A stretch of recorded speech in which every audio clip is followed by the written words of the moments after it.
Don in London, hello. It's actually September the 14th, but this is my video, or would have been my video for September the 13th.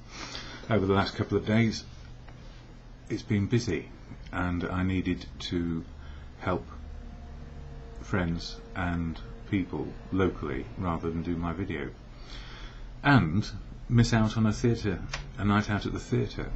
It wasn't quite a night out at the opera, but it was a night out at the theatre with people I love. And I'm just noticing my video is flickering, but I hope it's working. So my video is all about recovery from addiction to either substance or behaviour. My addictive substance, alcohol, it could have been anything, and my behaviour, equally addictive behaviours around people, places and things. Trying to be with the right people, in the right place, with the right things, doing the right things. And life got very difficult. I couldn't cope as I fell into addiction. Or was I rocketed into addiction? I don't know. It seemed to come up on me sometimes quickly, sometimes slowly. But what I do know more than anything is the very first drink of alcohol I took, which I can remember, changed the way I felt about life. So I fixed my feelings. And there on in, like anyone who finds the elixir of life, as it seemed, I utilised alcohol in my life to help me feel life. Happy or sad, love or hate, joy or sadness, you name it. But it was normally producing effects at extremes rather than giving me normality. So what did drink do for me? Well, it took the edge off and helped me feel like normal, indeed when things weren't normal. It's not normal to have to fix your feelings, is it? Or is it? What do we do when we feel good or bad? We avoid the bad and look for the good. Now that's an optimist, or if you're a pessimist you probably look for the bad in life and reinforce that life is horrible. Or we do both depending on what is happening in our lives, whether we are being loved or able to love back, or just generally being useful.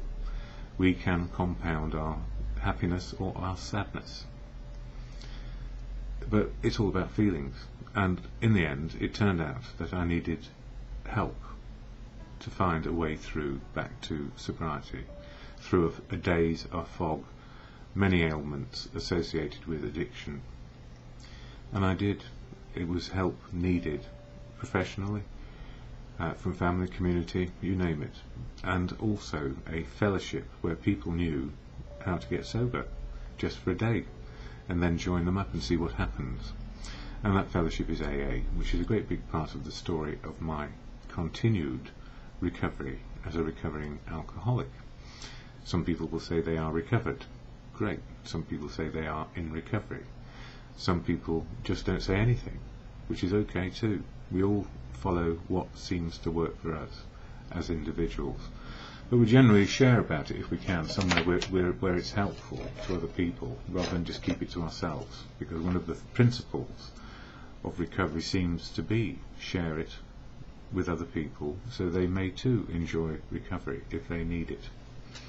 So the fellowship of AA was I suppose the bedrock of recovery for me, and continues to be the bedrock of recovery for me, because it keeps me on track one day at a time. When life seems awful or good, the fellowship of AA is always there to help and support me living life. I don't speak for AA, never can, never will, because the one thing I've learned is every single person in the fellowship is a trusted servant who shares as they will about recovery where they choose, unique and authentic in their life path. So we all have something to offer, either by just being there and saying nothing, just being supported by our presence, to saying heaps of things which may be helpful on a one-to-one basis, or just generally wherever we happen to be. So there's no set plan of action for an individual to follow as a rule book. There are no rules, laws or regulations in fellowship. We are trusted servants, all equal. We don't have leaders, we have people who help organise things. Anyway, the AA preamble gives the background very succinctly on this little card here, which is the AA preamble shared at every meeting of AA I go to, and it helps me remind me of what it can and cannot do. It's not a miracle which you can see, it's a way of life which works, and that may be a miracle or seen as a miracle depending on your outlook. So what is Alcoholics? What is Alcoholics Anonymous, and what does it say about itself? Alcoholics Anonymous is a fellowship of men and women who share their experience, strength and hope with each other that they may solve their common problem and help others to recover from alcoholism. So if you're not an alcoholic, you won't know anything about this because it won't make any sense. What on earth is he talking about? But the very fact that it's helping me be sober one day at a time is key. The only requirement for membership is a desire to stop drinking, and as I know, most people who are addicts or alcoholics, addicted to substances and behaviour, don't want to give it up because it's part of a way of life. So the only requirement is a desire to stop, not actually stopping. And there are no rules, laws or regulations to obligate you to behave in a certain way. There are no obligations. Responsibilities come with time. There are no dues or fees for AA membership. In other words, if you haven't got any money, it doesn't matter. If you have got a bit of money, make a contribution maybe to rent, tea, coffee, biscuits and a bit of literature, but never more than you can afford, and never more than the meeting needs. Not one person. We never keep money above a prudent reserve, so it doesn't become an issue unless we haven't got any, in which case we can't pay the rent. Yes, there are no dues or fees for AA membership. We are self-supporting through our own contributions, and I put money in when I ought to have been spending it on food, and that was my pride and ego doing that. So I don't recommend that. AA is not allied with any sect, denomination, politics, organisation or institution, does not wish to engage in any controversy, neither endorses nor opposes any causes. And that's what the fellowship is, only there for drinking, or stopping drinking, and moving along. But everybody in AA is associated with something else, and you will hear stories and sharing all about what they do. But how the fellowship works is, it doesn't endorse or belong to anything else. It only has one primary purpose, and this is it. Our primary purpose is to stay sober and help other alcoholics to achieve sobriety. And you know, we're human beings being human. We're human beings being human, rather than human concerns doing all the time. My life was all about doing the right thing, or doing the next right thing, often to the detriment of me, mainly because I didn't know what was good for me.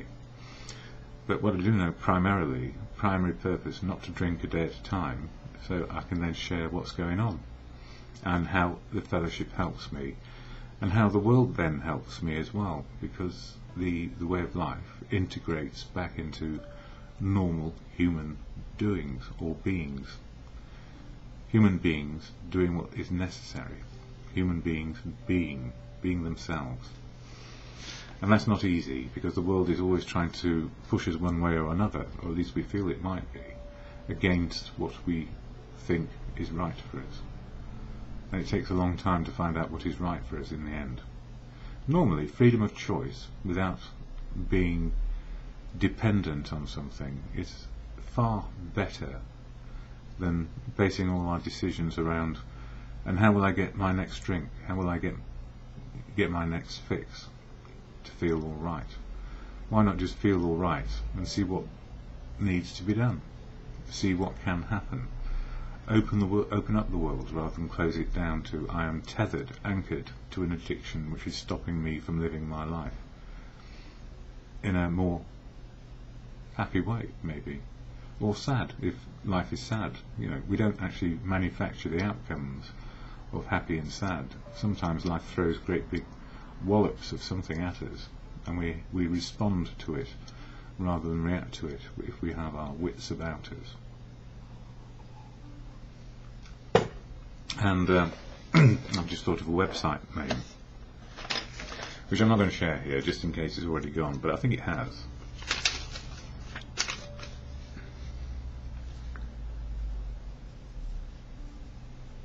It's a good name for a blog, actually.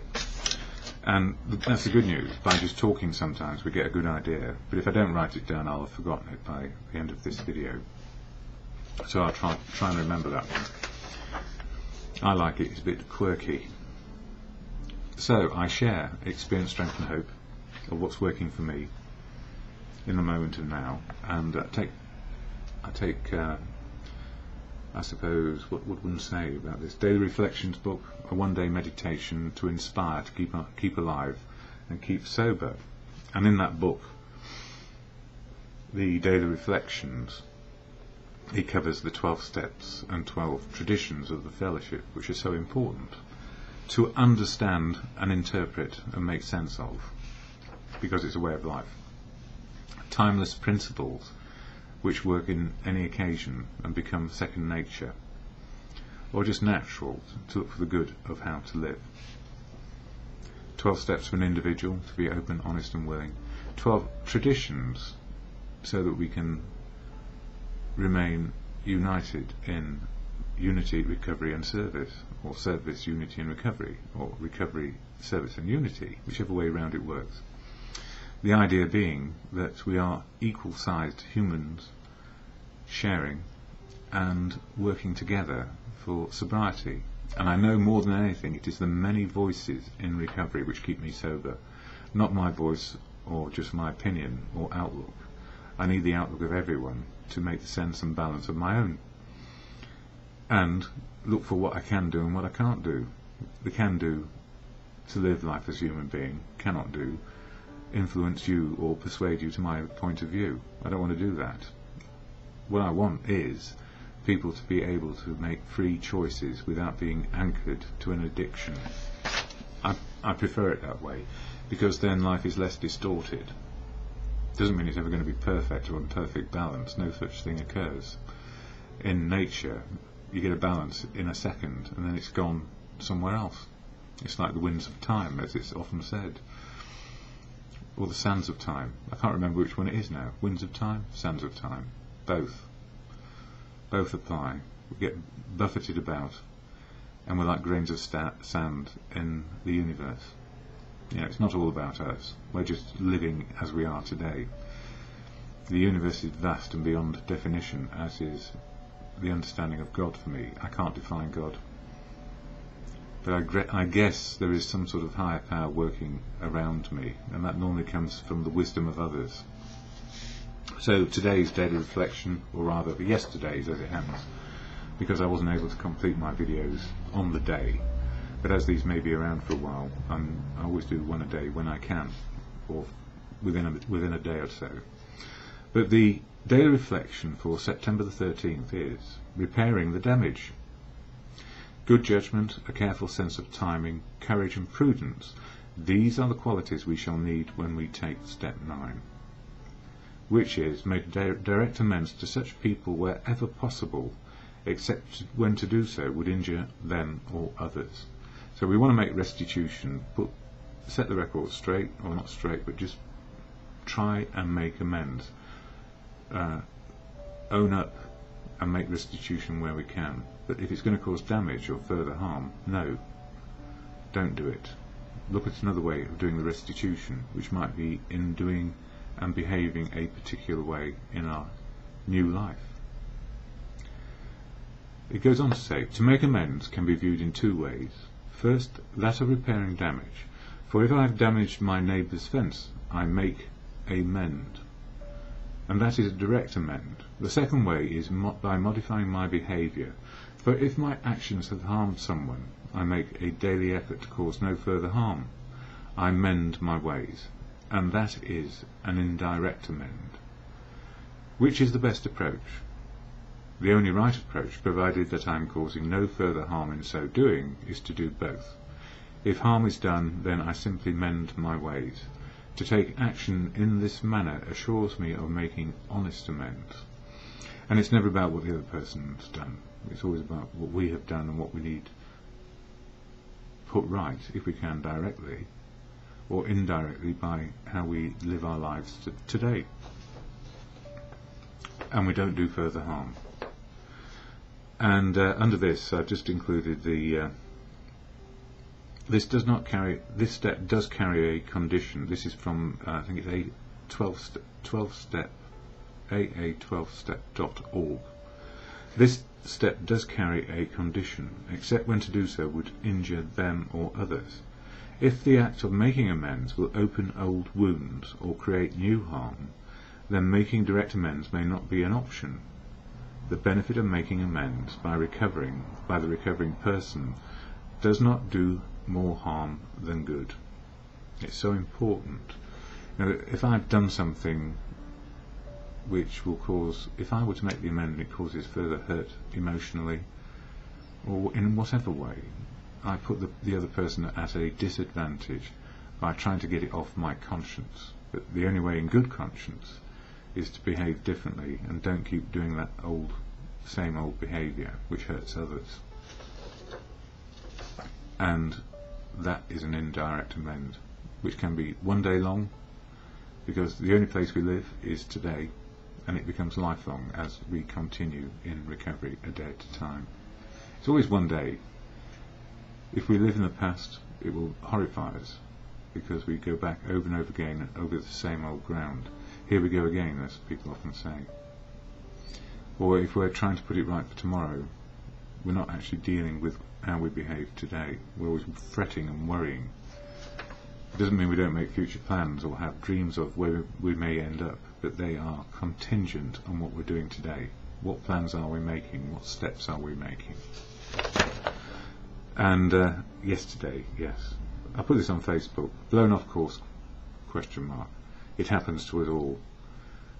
Contingent on the day I'm able, I will do what I can. Now, I have other conditions besides being in recovery. The good news is I live longer, so I've got more chronic conditions to play with, because I'm older and falling to bits. No, only gradually, day by day, not great lumps falling off just yet, although sometimes it feels like it. So I have chronic fatigue, type 1 diabetes and clinical depression. And as you can tell, the depression at the moment is, I don't know how to measure it. It's not impeding much progress today. But announcing to the theatre was not possible yesterday. I was overtired, even in the morning, and I had to say no. I hate saying no. Looking out for friends was possible, and helping, which is what I did. Hoping suggestions may help were in time. Yeah, somebody asked me something. I didn't open my emails till late afternoon, by which time I think it was too late. Contingent on the day I ask, anything may happen. So what I ask for is a sober day, to myself and to the world in general. Please let me have a sober day. And it's really to my good conscience, or to my conscience which I hope is good. Bad conscience will lead me all down the old paths of misery, which is fixing life or trying to fix it. And I can't fix some things. I can't fix my chronic conditions. I live with them, or they live inside me. I am what I am. But that doesn't mean I can be I am what I am and very bad. It means I am what I am and I'm trying to make progress a day at a time. Not to a goal which is out there somewhere in the future. It's making progress in life, living life, and seeing what is going to happen next. Serendipity, sometimes people call it.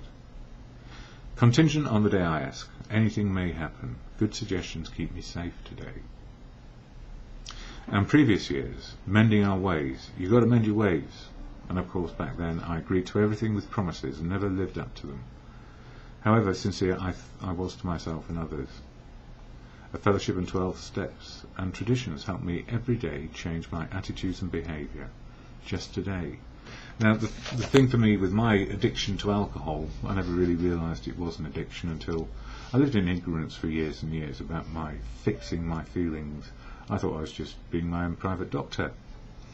If I had a headache, I'd take an aspirin. If I felt lousy, I'd take a drink. If I felt happy and joyful, I'd take another drink. It's self-medicating, which then became self-harm. Now, nobody realises they're an addict until it's pretty much too late, because when we only realise it's too late when we've crossed whatever line it is and we can't stop. We just cannot stop doing something which is harmful to ourselves and other people around us. Because when fixing, principles, morals or whatever may just disappear, because we are driven mad. It's the insanity of addiction, anchored to the addiction, rather anchored to freedom. That sounds like a contradiction, but it's not. Not in my mind anyway. Anchored to a way of life which gives me freedom to choose on a daily basis, as best I can, bearing in mind my real life circumstances, which can be limited or unlimited depending on what is happening around different issues. Step 9, another one. Step 9, repairing the damage whenever possible without causing further harm in the attempt. When possible, we do with humility. When we cannot, the living amend is in step 10, which is when things disturb us. No, don't take it out on other people or blame them. Look at what we can do for ourselves to keep our side of the street clean. We're not here to control and judge the rest of the world, because if we do that, we have no life outside of it. We're always trying to put other things right rather than live right, be right, and then we can comment on life if we need to, or not. When possible, we do with humility. When we cannot, living amend is step 10, where we see harm done daily and rectify as we go with new attitudes and behaviour. Step 9, the wreckage. Step 10, daily. So, we can only go so far with making amends, what we remember, and then from time to time, as if by magic, our memory comes back and we think, well, that was a god-awful mistake. Do I need to do something about that? Why am I being reminded of it right now? And it might have been something I did or somebody else did, which reminds me of something I've forgotten. And then the question is, what can I do about it? Well, I often take advice on that one, because depending on how far back it is, and the cause, the effect, the impact and the harm done to me and others, and what am I trying to do? The recollection might be enough in itself to keep me on track today. And if there is an amend to be made, restitution to be made, make it. And if it needs to be done again because you're not sure, I've done that many a time, to be told, stop thinking about it, it's in the past, you're a different person today.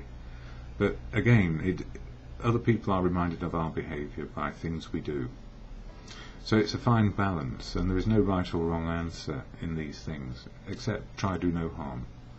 Try not and sweep up or dig up somebody else's side of the street to make yourself feel better, or when you dig up your own side of the street, having found another great big pile of doo-doo, don't shovel it onto their side, hoping that they will clear it up. It won't work. We have to be responsible for what we've done and where we are now, and just admit it. Find forgiveness, and find forgiveness for everything everybody does on a daily basis, or we will be driven mad judging the world as the world is judging us by our actions, which is us with our beady eye on them rather than what we are doing. It's easy to do because then we can justify. Justifiable anything is really unhelpful. It gets in the way of progress today, living in the moment. And it's not perfect. I make mistakes every day. And I try and emphasise it is about making mistakes, however would we learn otherwise. And it's very easy to be judgmental of ourselves, our inadequacies, our failures.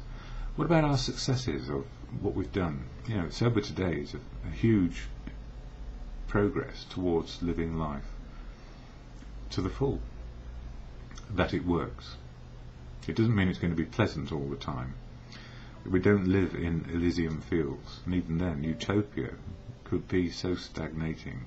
I don't think it is. Utopia is the imperfect moment, the imperfectly perfect moment of now.